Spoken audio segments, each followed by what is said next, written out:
जोहार गे सुलुक singer channel पाटा को सानाम कोगे सागुन दाराम जोहार और दुलड़ थुमिंग बड़ा चेक पे तबना और तेहिं आबो को तलार मिटा आडी रस्कर ना संदेश चक्री रिया संदेश एगो का तबना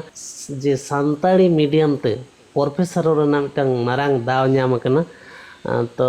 साव साव ते मिटा रस्कर ना खबर हो कना जहां पठवा को सानताड़ी ते पे ऑल पढ़ा कना उनको को कॉलेज रे सानताड़ी मीडियम ते पढ़ा रे भागी सुविधा पे ᱧᱟᱢᱟ से भागी दाव पे ᱧᱟᱢ के आज सानताड़ी मीडियम ते प्रोफेसर को ᱧᱟᱢᱚᱜᱼᱟ तो ᱧᱮᱞᱟᱵᱚᱱ नोआ वीडियो तला तेगे जे चेत चेत क्वालिफिकेशन को दरकारा चेल का कते सानताड़ी मीडियम ते प्रोफेसर को नियोगोग कना ओना बोन ñेला और नोआ वीडियो मुचा धरे ñेलिñ अरदासाबोना साथे लाइक कमेंट को दुñ आसोग कान गया चेदा से आपे मिटांग लाइक नोकान वीडियो तैयार रे गड़ों ᱧᱟᱢᱟ से उद्गाव ᱧᱟᱢᱟ और बढ़ती को बढ़ती शेयर मेता पे चेदा से ना वीडियो शेयर लेन खान उनको कैंडिडेट को सेटेरोआ जहाँ को उनकान क्वालिफिकेशन को मेना तकवा उनको ना दारे दा को हताव दाड़ेया तो बढ़ती अक्तो को बांग बिलम कते दे लोगन बन एतहब लगे नेलाबन नोटिफिकेशन आवा कंप्यूटर स्क्रीन रे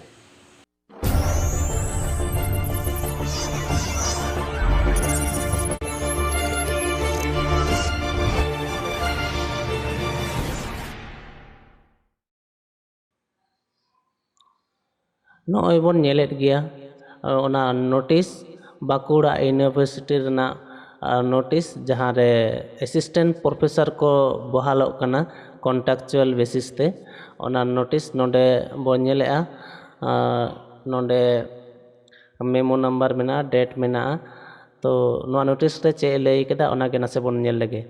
eligible candidate as per UGC norm are invited to appear in a walk-in interview on 23rd August 2022 at 11 a.m. For the post of assistant professor contractual for the Department of Physics, Chemistry, Mathematics, Geography and Philosophy under the Center for Santali Studies, Bakuda University for the academic session 2022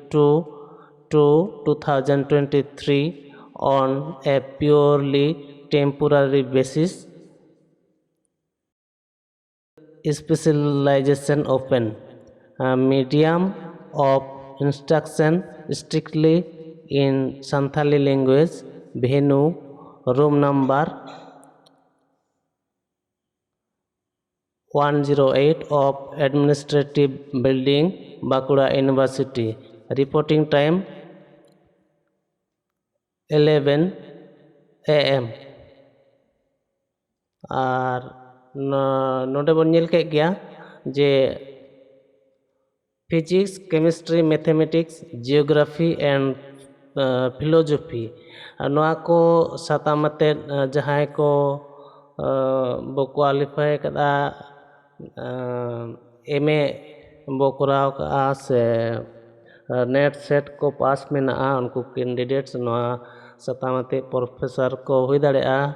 assistant professor apply गानोआ नुको professor दो सानताड़ी medium रे पठुआ कोगे को पढ़ाव कोआ नोडे ओना बुझा ᱧᱟᱢᱚᱜ कना medium of instruction strictly in Santali language अनियाते बुझा कना जे सानताड़ी मीडियम रेन गिद्रा को पढ़ाव कोआ और नोडे जहाँ जहाँ सब विषय को से जहाँ जहाँ डॉक्यूमेंट्स को इदी लगा ओना को दो हुई कना candidates are requested to bring all relevant document testimonial in original and photocopies जोतो डॉक्यूमेंट्स ओरिजिनल और ओना जेरोक्स कॉपी इदी हुआ along with an application and biodata address to the registrar और मिटांग एप्लीकेशन से अरदास साकाम और साथे बायोडाटा इदी लगा तो नोंडे जहाँ क्वालिफिकेशन जहाँ लई आए ओना दो UGC ᱨᱮᱱᱟᱜ ᱱᱚᱨᱢ ᱥᱮ UGC ᱨᱮᱱᱟᱜ ᱡᱟᱦᱟᱸ ᱟᱹᱱ ᱟᱹᱨᱤ ᱢᱮᱱᱟᱜᱼᱟ ᱚᱱᱟ ᱞᱮᱠᱟᱛᱮ MA ᱛᱟᱦᱮᱱ ᱫᱚᱨᱠᱟর ᱠᱟᱱᱟ, ᱥᱟᱶᱛᱮ NET ᱟᱨ ᱵᱟᱝᱠᱷᱟᱡ SET ᱯᱟᱥ ᱛᱟᱦᱮᱸ ᱞᱮᱱᱠᱷᱟᱱ ᱜᱮ ᱦᱩᱭᱩᱜᱼᱟ। ᱟᱨ ᱡᱟᱦᱟᱸᱭ ᱠᱚᱣᱟᱜ ᱚᱱᱠᱟᱱ ᱟᱨᱦᱚᱸ ᱮᱠᱥᱴᱨᱟ ᱠᱳᱣᱟᱞᱤᱯᱷᱤᱠᱮᱥᱚᱱ ko ᱡᱩᱫᱤ ᱢᱮᱱᱟᱜᱼᱟ, ᱡᱮᱞᱮᱠᱟ PhD ko ᱟᱨ ᱵᱟᱝᱠᱷᱟᱱ ᱡᱟᱦᱟᱸ ᱨᱤᱥᱟᱨᱪ आर्टिकल को एमान तेयाग जहाँ को मेनागा ओना कोपे साव दाड़ेयागा। साथे आरहों ओनकाना जहाना एक्टिविटी को तहलेन खान ओना को पे सामांग दाड़ेयागा। तो नोआगे तहे कना तेहेन्या खबर। तो आरहों जहाना को बढ़ती बड़ाई सना खान कमेंट रे लई तबन पे। और जहाँ लका आपेयाग कुकली